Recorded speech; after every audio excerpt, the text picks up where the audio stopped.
BNR gold and diamonds తరుగు తక్కువ బంగారం ఎక్కువ ఇప్పుడు మన వైజాగ్లో. ఐ డ్రీమ్ చూస్తున్న ప్రేక్షకులందరికీ నమస్కారం. ఈ రోజు మనతో పాటు త్రిజగద్గురు పీఠం చైర్మన్ అండ్ వారసురాలు మైలవరపు నాగమణి గారు మనతో పాటు ఉన్నారు. మాట్లాడదాం. నమస్తే అమ్మా. నమస్కారం అమ్మా. అమ్మ, నాగపంచమి రాబోతుంది కదా, అవునవును. ఆగస్టు 17వ తారీఖు నాగపంచమి రాబోతుంది. ఆ రోజు మనం ఏ విధమైన పూజ చేసుకోవాలి, ఎలాంటి నియమాలు పాటించాలి తెలియచేయండి. మంచిదమ్మా. శ్రావణ మాసంలో పంచమి రోజున వచ్చేదే నాగపంచమిగా మనం చేసుకుంటున్నాము. అద్భుతమైన పండగ. సుబ్రహ్మణ్యేశ్వర స్వామిని సుబ్రహ్మణ్యేశ్వర స్వామి ఆరాధన కూడా చేసుకుంటాం. నాగాలకు కూడా విశేషంగా పుట్ట దగ్గరికి వెళ్ళి పాలు పోయటం, పూజ చేయటం ఇవన్నీ కూడా చేస్తూ ఉంటారు. ఎక్కువగా సంతానం లేని వాళ్ళు కానీ, వివాహాలు అవ్వాల్సిన వాళ్ళు కానీ, ఎవరికైనా చిన్నపిల్లలకి పేరు పెట్టాలన్నా, చెవులు కుట్టాలన్నా, తర్వాత ఎవరికైనా పిల్లలకి చెవులోంచి చీము కారుతోందన్నా, ఈ సందర్భాలను అనుసరించి మనం నాగపంచమిగా పూజ చేసుకుంటున్నాము. దీనికి పురాణాల్లో ఒక చిన్న కథ ఉంది. మన జనమేజయుడు మహారాజు సర్పయాగం చేస్తే సర్పాలన్నీ చనిపోతుంటే సర్పయాగం చేస్తుంటే సర్పాలన్నీ చనిపోతుంటే మహామునిళ్ళి ఆ జనమేజయుడిని నచ్చజెప్పాడనమాట. నువ్వు ఇట్లా చెయ్యొద్దు, సర్పాలకు హాని కలుగుతోందని చిన్నగా నచ్చజెప్తే ఆయన యాగాన్ని ఆపేశాడు. సర్పయాగాన్ని ఆపటం వల్ల ఆపిన రోజే మనం ఇక్కడ నాగపంచమిగా మనం ఈ రోజున చేసుకోవటం అనేది జరుగుతుంది. అంటే సర్పాలు కాపాడబడిన రోజు, ఆ సర్పయాగం ఆపబడిన రోజుగా మనం నాగపంచమిని చేసుకుంటున్నాం. అయితే అమ్మ, నాగుల చవితి రోజు ఏం చేయాలో మనందరికీ తెలుసు. ఈ నాగపంచమి రోజు మనం ప్రత్యేకంగా ఏం చేయాలి? ఇట్లాగే యథావిధిగా తెల్లారుజామున లేచే స్నానాది కార్యక్రమాలు ముగించుకుని, ఎప్పుడైనా సరే ఏ పండగలైనా సరే మనం 9:30-10 లోపే మనం కార్యక్రమాన్ని అవగొట్టుకోవాలి. అంటే పుట్టలో పాలు పోయడం చేయాలా?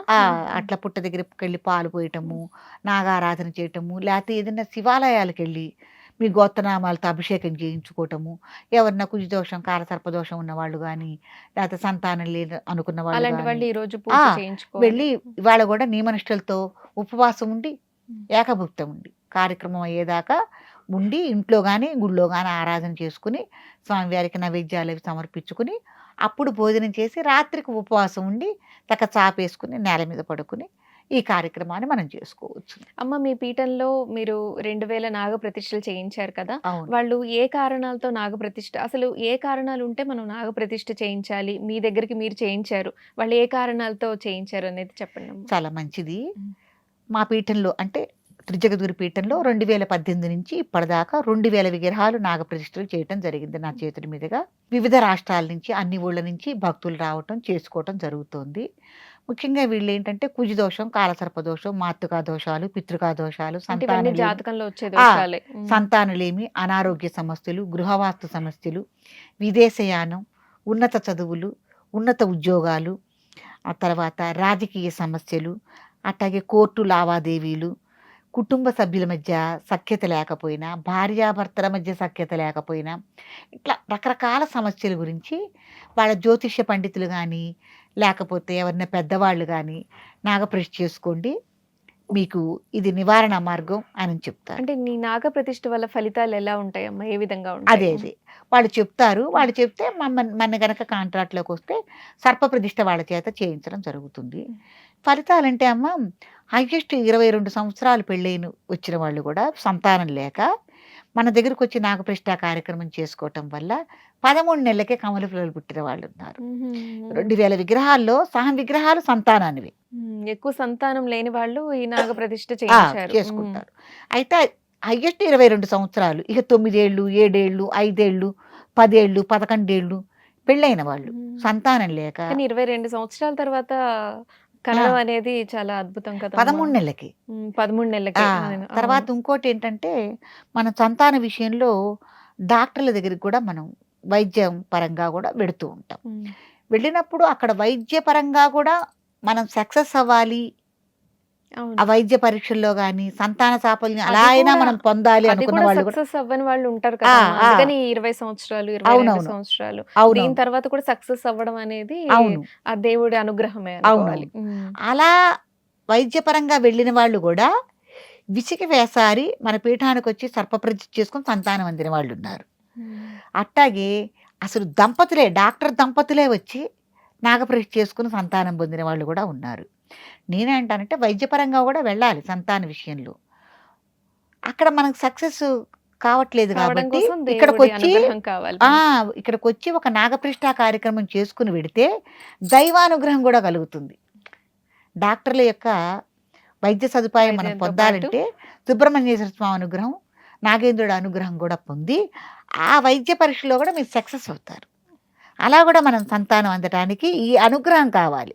మరి అందుకే కదా అన్నిసార్లు వెళ్ళినా కూడా సక్సెస్ కాక ఎన్ని డబ్బులమ్మా, ఎన్ని డబ్బులు ఏమండి ఎన్ని లక్షలు పెట్టాము. అదొకటి ఆడవాళ్ళు కూడా ఈ వైద్య పరీక్షలకి వీటికి వెళ్ళినప్పుడు వాళ్ళు కూడా ఇబ్బందులు పడి, బాధలు పడి, అమ్మ మేము తట్టుకోలేకున్నాం, చాలా బాధపడుతున్నాం అని ఏడ్చిన వాళ్ళు కూడా ఉన్నారు నా దగ్గర. కాబట్టి ముఖ్యంగా సంతాన విషయంలో ఇట్టాగే కుజదోషం, కాలసర్పదోషం, సంతానలేమి, అనారోగ్య సమస్యలు, ఏ సమస్యలకైనా కూడా సర్పపరీక్ష చేసుకోవడం చాలా అమ్మ, ఈ ముఖ్యమైనది. ప్రతిష్ట అనేది ప్రత్యేకంగా ఏదైనా ప్రత్యేక రోజుల్లో మనం చేయించుకోవాలా, లేదా ఎప్పుడైనా చేయించుకోవచ్చా వాళ్ళ జాతకం ప్రకారం? అంటే జాతక ప్రకారం చూడొచ్చు. మనకి నెలలో ప్రతిరోజు నాగపరీక్షలు జరుగుతూనే ఉంటాయి. మరి అష్టమి, నవమి అట్టా కాకుండా విశేషంగా ముహూర్తాలు ఉన్నాయా, తర్వాత మనకి అమావాస్య కానీ పౌర్ణమి కానీ వెళ్ళిన తర్వాత సవితి, పంచమి, షష్ఠి, సప్తమి 4 రోజులు, దశమి, ఏకాదశి రోజులు అట్లా విశేషమైన ఇప్పుడు నాగపంచమి కానీ రేపు పంచమి ఉంది.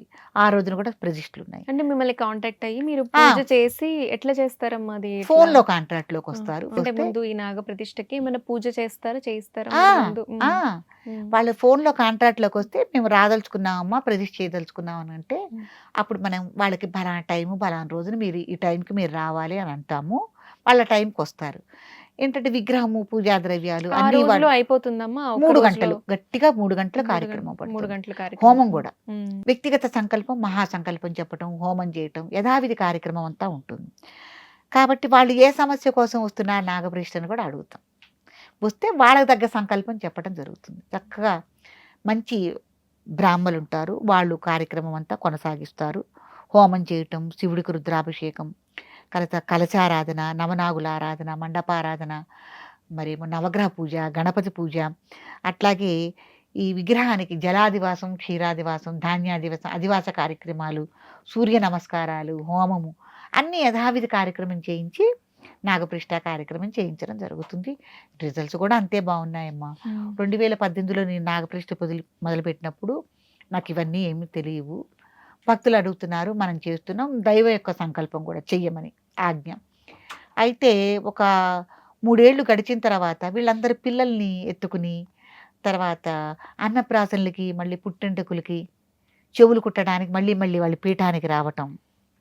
వాళ్ళు చెప్తుంటే సర్పప్రతిష్ఠ యొక్క మహిమ ఇంతుందా అని నేను కూడా తెలుసుకోగలిగాను. చాలా అద్భుతమైంది. వాళ్ళు ఎంత బాగా వచ్చి చెప్తారో మళ్ళీ మళ్ళీ. అమ్మ, ఈ నాగ ప్రతిష్ఠ గురించి మీరు చాలా అద్భుతంగా చెప్పారు. వాళ్ళ ఫలితాలు కూడా వాళ్ళొచ్చి చెప్తుంటే అవును. మీరు చాలా ఆనందపడ్డానని చెప్పారు. అయితే ఇది మిమ్మల్ని కాంటాక్ట్ అవ్వాలంటే ఎలా రావాలమ్మా? ఇక్కడ త్రిజగద్గురు పీఠం అనేది ఎక్కడుంది అనేది తెలియజేయండి. మంచిదమ్మా. పల్నాడు జిల్లా అచ్చంపేట మండలం మాదిపాడు విలేజ్ త్రిజగద్గురు పీఠం నాగప్రతిష్ఠ. అయితే మన హైదరాబాద్ నుంచి రైల్లో అయితే సత్తెనపల్లి చేరుకోవాలి ముందు. సత్తెనపల్లి చేరుకొని అక్కడ మాదిపాడు నెంబర్ ఆఫ్ బస్సులు ఉంటాయి, అట్లా రావచ్చు. ఇటు మరి హైదరాబాదు, విజయవాడ నేషనల్ హైవేలో కోదాడ కానీ జగ్గయ్యపేట కానీ రీచ్ అయ్యి అక్కడి నుంచి కూడా పులిచింతల డ్యామ్ మీదుగా మన మాదిపాడు రీచ్ అయ్యి పీఠానికి రావచ్చు. అట్లాగే ఒరిస్సా బోర్డర్ నుంచి అలా వచ్చేవాళ్ళు ముందు మనకి విజయవాడ, గుంటూరు కానీ రీచ్ అయ్యి అమరావతి మీదుగా కూడా మనకి రావచ్చు. అట్లాగే ఒకవేళ కర్ణాటక ప్రాంతంలో అటు ఉన్న వాళ్ళు ఎవరైనా అయితే ముందు జిల్లా కేంద్రమైన నరసరావుపేట రీచ్ అయ్యి కూడా రావచ్చు. ఇటు చెన్నై, మద్రాసు ఇటు నుంచి వచ్చేవాళ్ళు కూడా గుంటూరు రీచ్ అయ్యి కూడా మనకి రావచ్చు. అందరికీ సెంటర్లోనే ఉంది పీఠము. చాలా ఎవరైనా ముందు కాంట్రాక్ట్ తీసుకుంటే ఒక 4 రోజులు ముందుగా చెప్పాలి మనకి. ఎందుకంటే అప్పుడప్పుడు వస్తే చేసేది కాదు. వాళ్ళకి ముందుగా మిమ్మల్ని ఏర్పాట్లు ఫోన్ కాంటాక్ట్ అయ్యి మాట్లాడుకొని ఒక 4 డేస్ 5 డేస్ తర్వాత వాళ్ళు ముందుగా వస్తే చెప్పాలి. సరిపోతుంది. చెప్పాలి. చెప్పకపోతే వాళ్ళకి విగ్రహం, హోమానికి అన్ని ఏర్పాటు చేయటం ఇవన్నీ చేస్తాం కాబట్టి వాళ్ళు ముందుగానే ఇట్లా కాంట్రాక్ట్లో రావచ్చు. ఈ రకంగా రూట్లో రావచ్చు వాళ్ళు. నాగపంచమి విశిష్టత గురించి అలాగే ఈ నాగ ప్రతిష్ఠ గురించి పూర్తిగా వివరించారు. ధన్యవాదాలు. మంచిది.